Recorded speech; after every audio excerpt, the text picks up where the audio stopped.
Santiago ஒரு ஆடு மேய்க்கிற பையன். வாழ்க்கை ரொம்ப சிம்பிள்.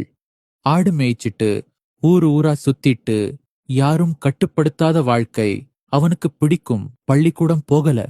ஆனா புஸ்தகம் படிக்க ரொம்ப ஆசை. ஆடு மேய்க்கும் போதே புஸ்தகம் படிச்சுட்டே இருப்பான்.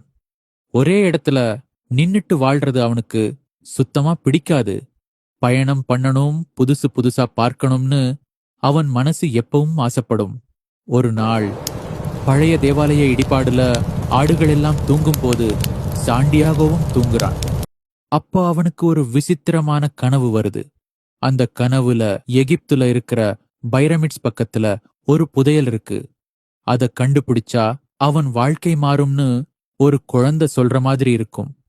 முதல்ல சாண்டியாகோ அது பெருசா எடுத்துக்கல. சும்மா கனவுதான், எல்லாருக்கும் வருமேன்னு நினைச்சு விட்டுடுறான். அதே கனவு மறுபடியும் மறுபடியும் வருது. இது சும்மா கனவா, இல்லை என் வாழ்க்கை எனக்கு காட்டுற ஒரு அடையாளமா? அங்கதான் முதல் சாப்டர் முடிஞ்சிடுது.